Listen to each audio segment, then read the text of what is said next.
พี่น้องเปิดภาพมากกะอยู่หน้าเฮือนแม่นี่พี่น้องกะว่าสิไปยามทางพ่อกับแม่ก็มาเปิดคลิปอยู่นี่ก่อนอื่นหมดกะเนาะ กราบทักทายสวัสดีแล้วก็สบายดีเด้อพ่อแม่พี่น้องแล้วก็คุณยายใจบุญทุกท่านบ่ว่าจะเป็นอยู่ภายในและก็ต่างประเทศก็ขอกราบทักทายสวัสดีสบายดีเบิดสุขูสุคนเด้อยินดีต้อนรับซองบองตูนชาแนลเนาะ มาเปิดคลิปอยู่นี่พี่น้องแต่ว่าตอนนี้กะฝนตกอยู่แต่ว่าตกบ่แห้งก็สำหรับคลิปนี้ก็ว่าสิไปยามทางพ่อแม่แล้วก็สิไปให้ย่าที่ทางแม่ฮักอยู่นครหลวงเวียงจันทน์เพิ่นฝากมาเมื่อนั้นก็คือยาที่น้องกับน้องกับหลานเหยานี่บ่แม่นหลานเหยาหลานดิต้า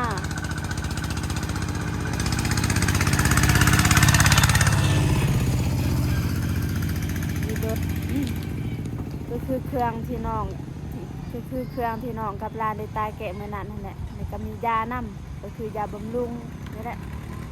แล้วก็ทางแม่ฮักเพิ่นให้ฝากมาฝากให้แม่แล้วก็ให้เอื้อยนำบอกให้ไปให้แล้วก็ตอนนี้ก็มื้อนี้ก็ทั้งน้องก็บ่ได้ไปใส่สิไปคิดว่า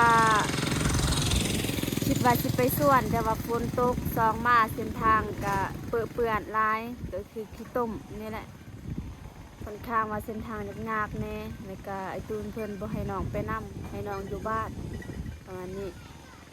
แล้วก็ให้น้องถ่ายคลิปอยู่บ้านนี่แหละมีหยังอยากถ่ายก็ถ่ายทางไอ้ตูนเพิ่นไปแต่เช้าก็ประมาณจักคนเนาะก็ประมาณ4คนมีน้องชายเพิ่น3คนเพิ่นหาน้องชายผู้หนึงนี่แม่นน้องชายคิงและอีก2คนแบบน้องชายเป็นญาตินั่นแหละฝนตก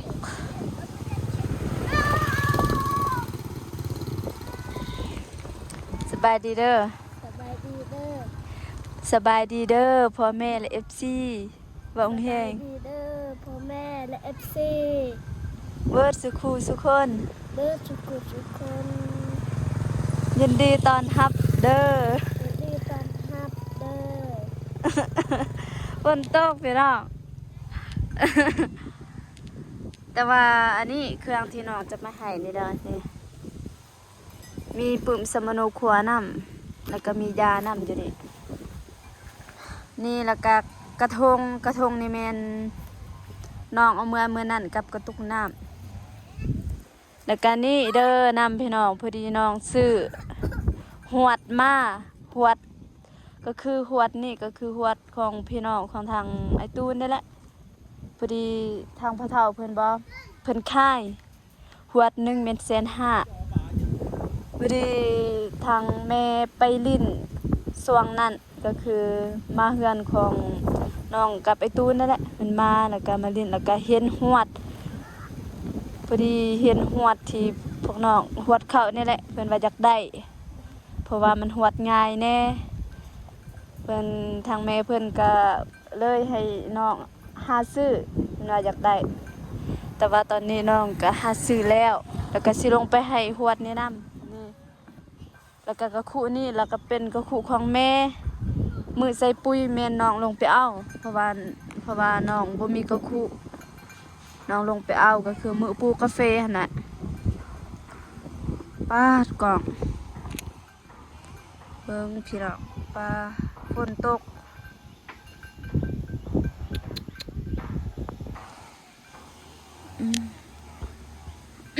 แล้วก็ได้ถือหมวกน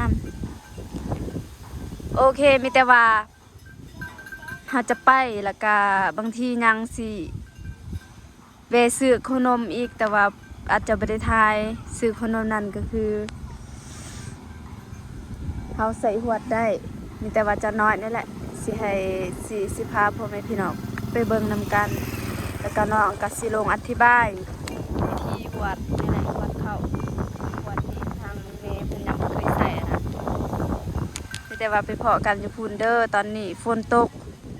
สิออกเดินทางก่อนไปพ่อแม่พี่น้องตอนนี้ก็ฮอดแล้วต้นลานไอ้ตุ้น เปียกหมด แต่ว่าเนาะบ่ได้ใส่พยางค์เพราะว่ากระเทินแต่ไว้ต้นลานก็เลยได้แวะซื้อยางให้ลานกระเพงเติบได้40,000ยางซื่อ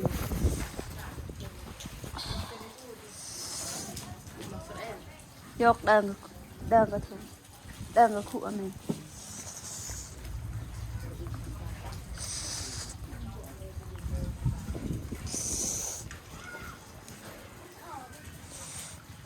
อ่ะ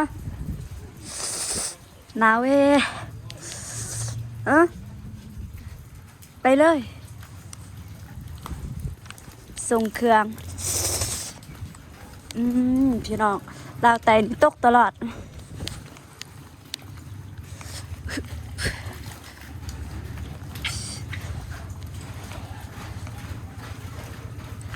บ้ว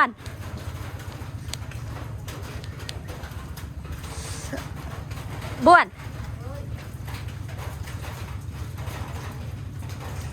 มาประตูเครื่องจะหน่อยเครื่องเปียกเด้อ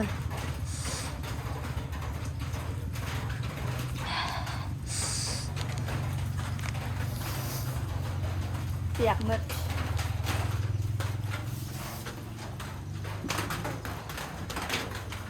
บ้วนขนาดแขกคนมาโอ้ตังบ่ตอนฮับแขกเลยได้คอยเด้อ แม่เด้ขึ้นเทิงเฮือน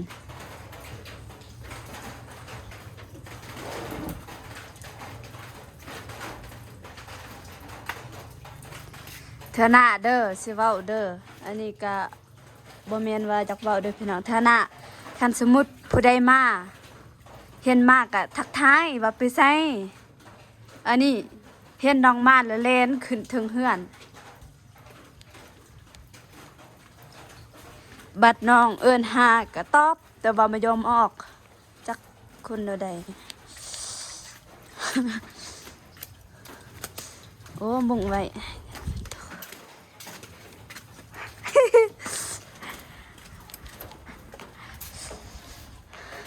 ตำสิ้น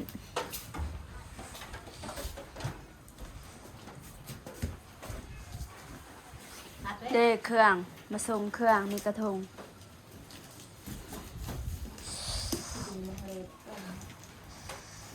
เครื่องมันวางตัวหุ้มที่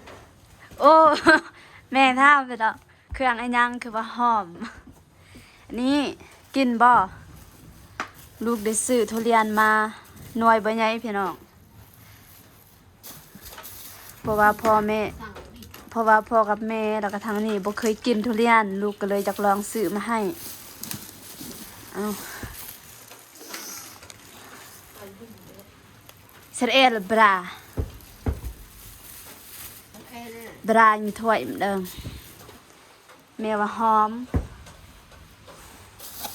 เอาขนมเดิงหวดนี่เลยเอามาหวดทันขู่ปะอยู่หันเลยขู่เอามาแต่หวดนี่หวดที่แม่ว่าอยากได้ลูกซื้อให้เลยเซนฮะซื้ออยู่ในบ้านเขาเอง เยี่ยมโยกแต่ง ไม่นี่บ่กะแต่แม่อะไรจะหรอกมาเตะแข่งฝนเลยมาแต่เฮือน วิโยกด้วยกลางเอลลูกก็ต้องไม่คิดมันตายก็ถึงก็เป็น คือเบอร์โทร อ่านโยกอันก็ซอยนี้ที่ผมเราเลือกเลือกโดนก็เป็นยังไง ปอลิ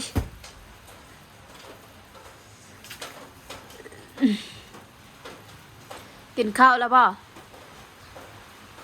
ปะ อืม ยังบ่ทันกินคือกัน แต่ว่าน้องบ่ได้ซื้อของกินมาวันซี่เด้ได้มาบ้านบ่นอน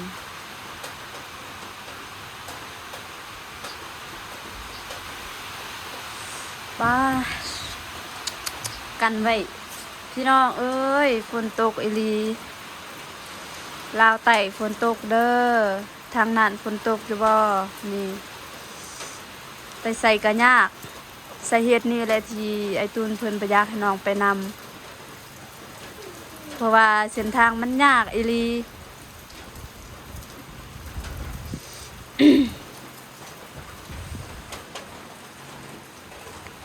เงินยังอ่ะ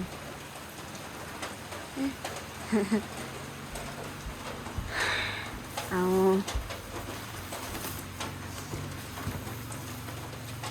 หวดนี่ลองเด้อเบิ้ง บ่ให้ล้างได้เลย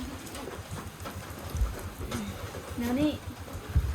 เวลาสุก็เวลาสิ ว่า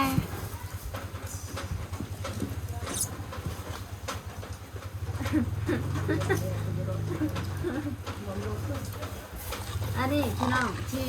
น้องซื้อมานี่แม่นอันนี้น้องอยากได้มุกนี่เพราะว่าเฮาสิใส่หวดแล้วเฮานึ่งข้าวสบายคืออยู่ร้านน้องก็ใส่แนวนี้เอ้าก็เลยซื้อกับคุณนมคันว่าเฮาสิซื้อแต่อันนี้จะฟ้องหาคุณบ่ให้ แม่กินได้เด้นี่วุ่นไม่ได้แข็งกินได้เอามาใหม่นี่ไปต้องยมตะนาเพิ่นได้เกโหโลละเนาะใหม่ ถึงเอาอ้วมถึง โยนเช่น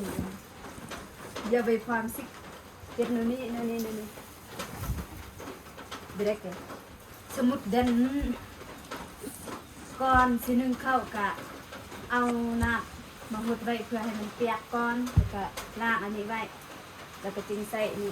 เก็บนี่แล้วก็เอาเข้ามาใส่เข้าใจบ่ ทุกด้าน ลูกได้เหรอ เด็กกระรถ ได้ในกระรถลูกได้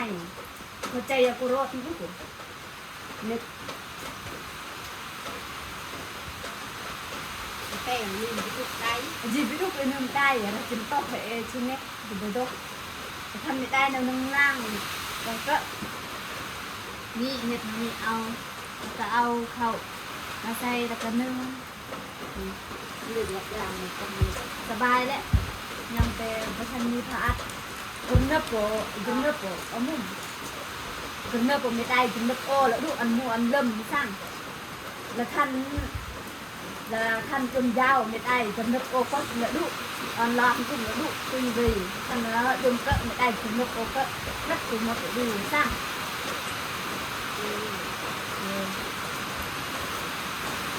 มองก็ได้เอาหน้า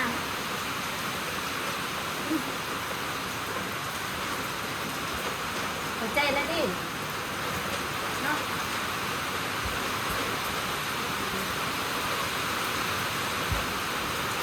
เชตอนนี้กะทางแม่แล้วก็เอื้อยว่าเข้าใจแล้ววิธีหนึ่งพอดีน้องก็ซ่อนไว้ป้าดฝนตกแห้งพายุเข้า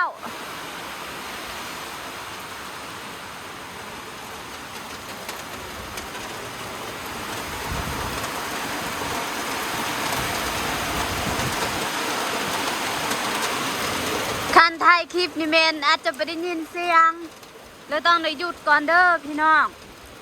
เพราะว่าน้องไม่ได้ใส่ไม้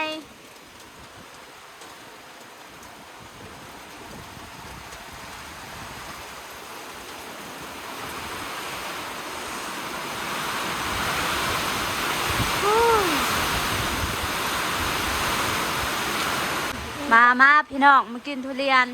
น้องปอกแล้วนี่ได้ประมาณนี้เพราะว่าน้อยน้อย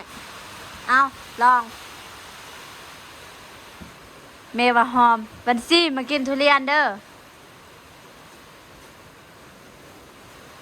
ลิตาไปกินแม่กันอยาก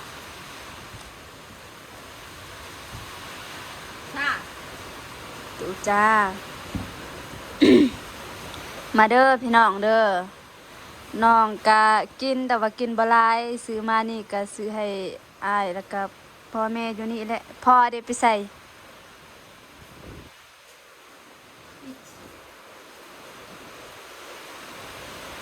ไปดังไทยคลิปเหมือนเอากระเป๋าเอเมลตัว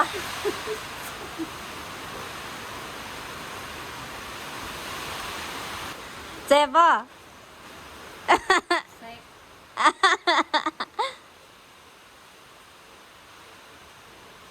เจ็บหมูจัด ฮู้ว่าแม่บ่มักเด้อตามเบิ่งนี่บางย่านนี่ยังเว้าว่าหอม กินแม่นอนลิตา ยาเราเปาะบ้า อืมเอา เข่งกันใช่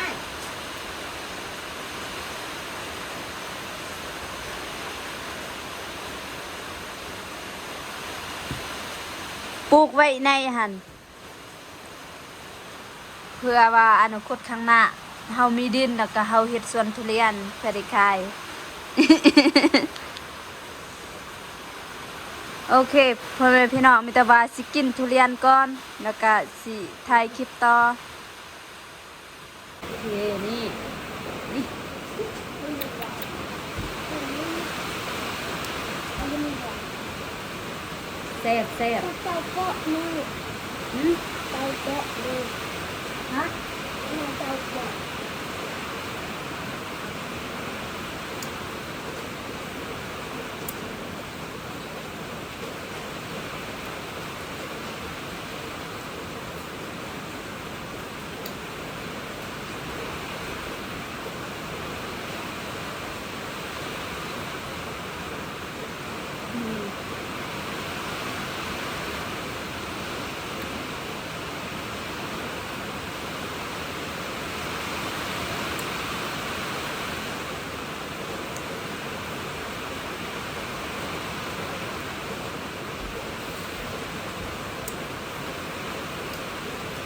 เอากินไปพอแล้ว เลือดมือเลือดมือเลือด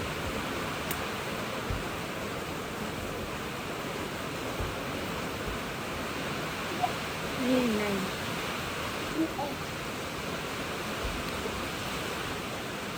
บ้าเลยจ้าก็ต้องวาง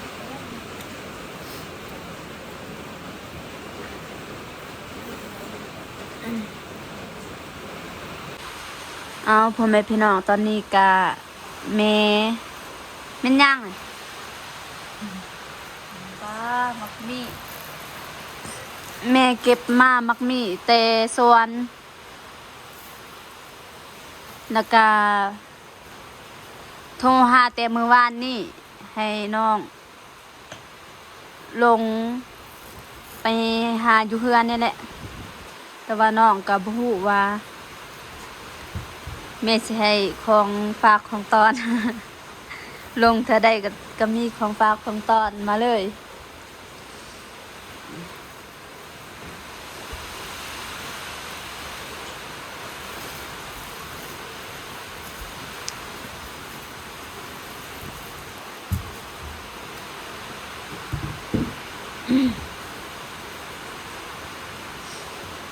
อยู่หันมี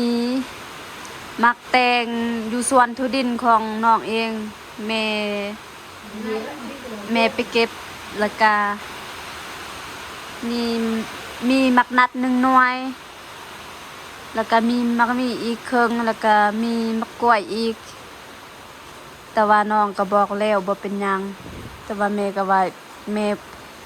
พวกแม่ก็กินแล้วอยู่นี่ก็มี บ้างเขาจะเล่นอะไร โอเคเนาะพ่อแม่พี่น้องตอนนี้ก็ ตอนนี้ก็ กินทุเรียนหมดแล้วพี่น้องนี่หมดเกลี้ยง เพราะว่าอยู่ในก็คือในคลิปหันกินตังแต่ว่าลังกล้องหันบ่เหลือย่างเบิ่งอันนี้ก็คืออายบัญชีกินเพิ่นว่าเป็นของโปรด ว่าเพิ่นบ่ได้เข้ากองนำเด้อแต่ว่าเพิ่นก็ได้เมื่ออยู่เมื่อแต่ไปเป็นทหารนั่นแหละเมื่อพัก พักเป็นมื้อวันเสาร์วันอาทิตย์นี่แหละ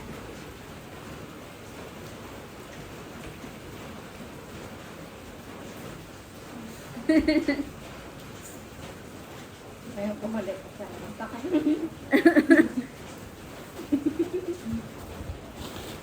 บัตรมองให้จ้าก็คือสิมอบยาให้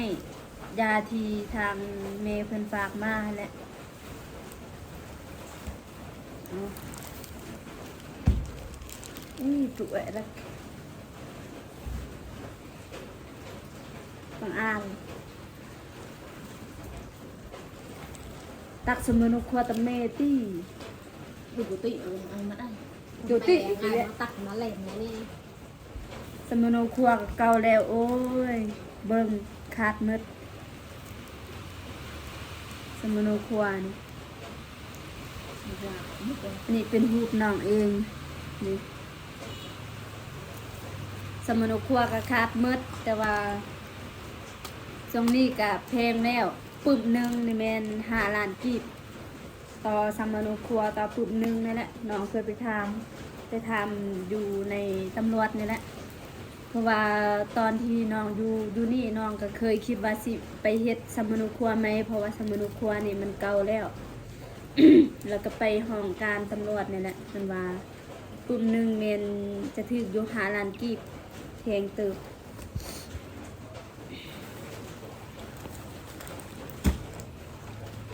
นี่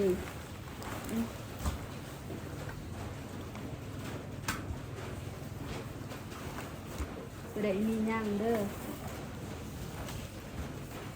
เมื่อระบอยาที่ฝากสุดก่อนเมื่อแล้วเมื่อเด้อแม่เด้อที่ยาที่แม่ฝากสุดก่อนแม่กับเอื้อยกินเมื่อแล้วอันนี้แม่ก็ฝากมาสุดไหมก็คือยาดีไอย าหนึ่งเจ็ดอันนั้น กินเวลาที่เป็นไข้เป็นไอเป็นหวัด บ่นการเต้นต้องชวนดาวกินหวัดเลยเนี่ย ตรงบูบูดเลย ยาดีหวัดเด้อ ตู้นี่สิ แล้วก็ยาปลาร้าดีเจ็บหัวยานี่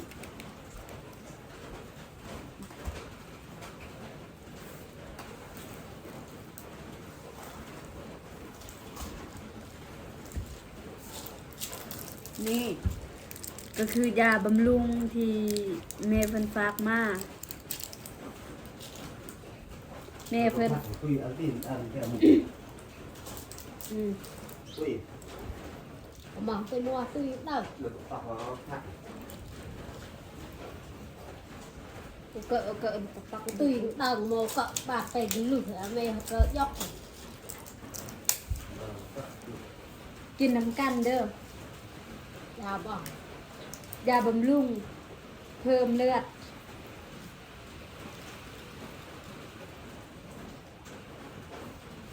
มีโจมะ ชอง กิน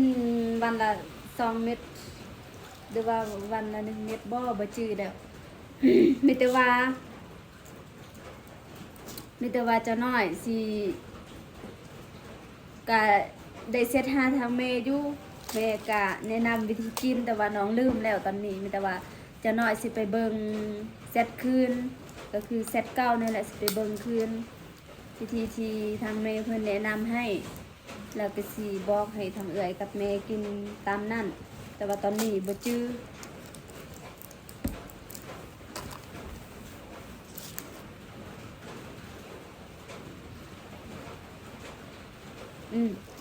กินน้ำกัน คือตามเบิ้งนี่คือสิหวานอย่าง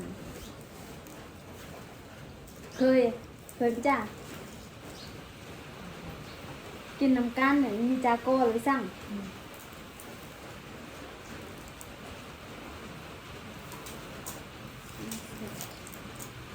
ยามีโรคเป็นทุกทีทัก ยาแม่ฝากมาแม่หักอยู่อันนั้นแหละแม่เคยฝากเครื่องให้ลูกเด้ เคยฝากยาสุกรน่ะแม่นั่นแหละแม่เดียว แล้วก็เคยฝากเสื้อผ้าให้เฮาใส่จื้อแล้วก็เคยฝากเงินให้เอื้อยนี่นั่นหนึงค่ายาที่ไปกวดสุกรน่ะแต่ว่าน้องก็แต่ว่าลูกก็บอกให้แม่แล้ว แต่ว่าแม่บอกว่าให้ลูกกลับไปตุนเก็บไว้ก่อนนี่ ตัวสีแดงเห็นในกระป๋องโป๊ะที่ว่าแล้วนุ่มมันเป็นอาหารตามทางหลังกักนี่แหละมันจะบอกปริมาณใส่จากบวงติดตาม ตั เอา วมันเป็นโถงมันเป็นหมูฝอยเลยบอกกินกระเพาะแล้วเนี่ยเซ็งตัวนึงมันเป็นเขียวกุ้งเป็นจิ๋วบอกกินมันจะโวยเป็นอะไรนะซีนมันซีนเนื้อบอกพวกมันจะแซ่บบอกแม่มันมีกุ้งมันไม่ทำจิ๋วจิ๋วมันจะโวยเป็น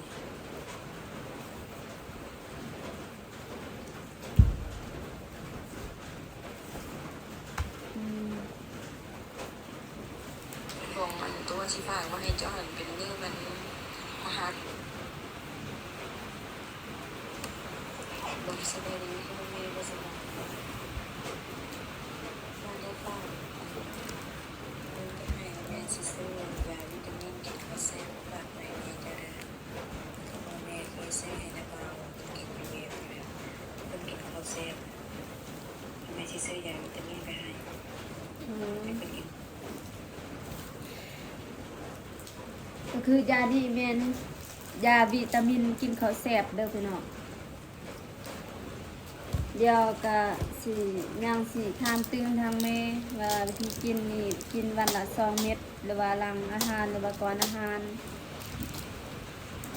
ปะไว้ บ่เม็ดนะ ถ้าไปอัดจอมมันก็ก็อ่านมาดักเสร็จเต็มหมดแล้วอีมามีจ้าคือพี่จัง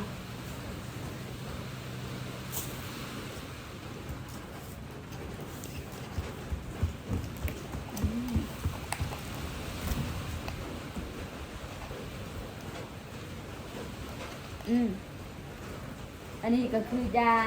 ปัวคอดีขึ้นแล้วบ่คอนี่เด้เว้นกะฮูโปงาตุกองมันบ่ตุกองมันก็ดู สุดท้ายดอกไม้กัน มีท่าลูกมีซ้ำมีท่าเคสอ่อนเนาะตุกองกูเลิงท่าจนหมด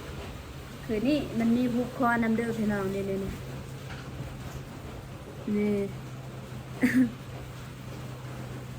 ตาติดอยู่ตึง บ่ฮู้ว่ามันสิดีหรือบ่แต่ว่าเฮาต้องได้ท่าทุกมื้อก็คือทุกวันนี่แหละท่าทุกวันบ่ให้ขาด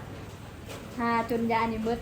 แล้วก็บ่ให้ท่าลายก็คือสัมปทายาก็สัมปทาแบบยากับพระเฮาทานี่แหละเวลาที่เฮาปวดอีหยังบ่เฮาก็ทาซ้ำนั่นก็คือกันลองท่า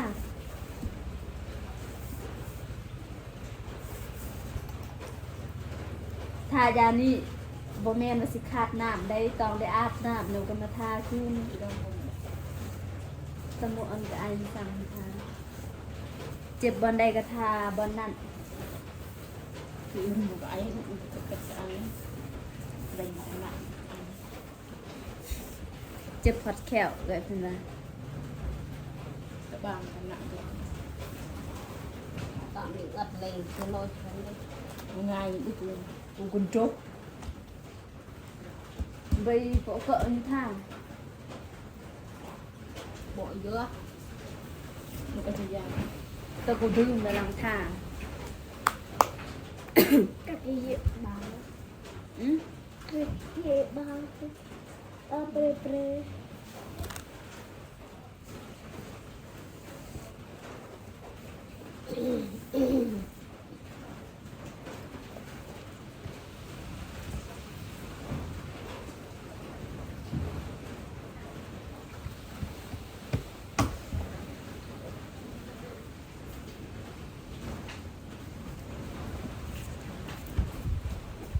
จะมุนเลยก็ตักนี่จ้ะ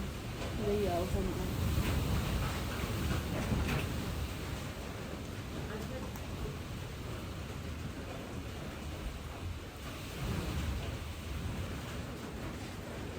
เย้เรียบร้อยเอาสมุนครัวเมียนไว้ดีๆจ้าเมียนบ่ เส้นเมิมเอลหวดนี่สิ เดือนห้า ถ่ายคลิปมายันเปิดได้เพลงถ่ายคลิปเพลงกับได้ไม่อ้ำ Zin, zin. อัดนึกแดงตนัด Hòm อุ้ยไก่กับพิซซ่าทุเรียนตัดจิจาและทุเรียนบอนทอง Món thong khác đây. ตาหาดยังไงก็มั้ง ใครเนี่ย Yes, đến với con ví. เขาหวด บ่เป็นหยัง Đến với. ปลาไปซื้อเกลือเป็นนัวบ่เป็นหยัง Sự hút bây giờ đấy nào. ดู เดี๋ยวไปอ่ะ Cảm ơn nó. ทางแม่เพิ่นให้เงินค่าหวด แต่ว่าลูกบ่เอา แต่ว่าน้องบ่เอา เก็บไว้โลดซื้อเกลือเป็นนัวแม่แฮงบ่มีเงิน นี่เขาใจตีวิธีหวดบ่อนเขาใจมุนโอเคพ่อแม่พี่น้องมีแต่ว่าจังซั่นแหละเดี๋ยวทางลูกก็สิกลับเด้อเพราะว่าฝนตกเห็นบ่ Thì đưa dao vô có.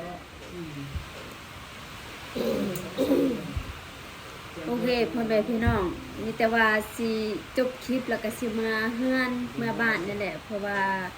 ย่านฝนตกจนค่ำแต่ว่าตอนนี้ยังบ่ทันได้ค่ำก็ย่านมีแต่ว่าสิจบคลิปก่อนเด้อก่อนอื่นหมดกะนบเด้อก่อนอื่นหมดกะบวนก่อนอื่นหมดกะขอขอบอกขอบใจทางแม่หลายๆที่ฝากยามาให้ทางครอบครัวของน้องก็คือฝากให้เอื้อยแล้วก็ให้แม่นำที่อีตนแล้วก็เอ็นดูสงสารครอบครัวของลูกกับพ่อแม่ของลูกนี่แหละแต่ได้ก็ขอบอกขอบใจหลายๆแล้วก็ขอให้แม่จงมีสุขภาพแข็งแรงเด้ออายุมันคนยืนปรารถนาสิ่งใดก็คอยได้สิ่งนั้นสมการปรารถนาเด้อแม่เด้อสาธุอันนี้ลองร้องให้ขอบใจอย่ามึง ลองขอบใจ เราชมดีมากอยู่ ขอบอกขอบใจหลายๆเด้อลูกบ่แน่นั่นก็ได้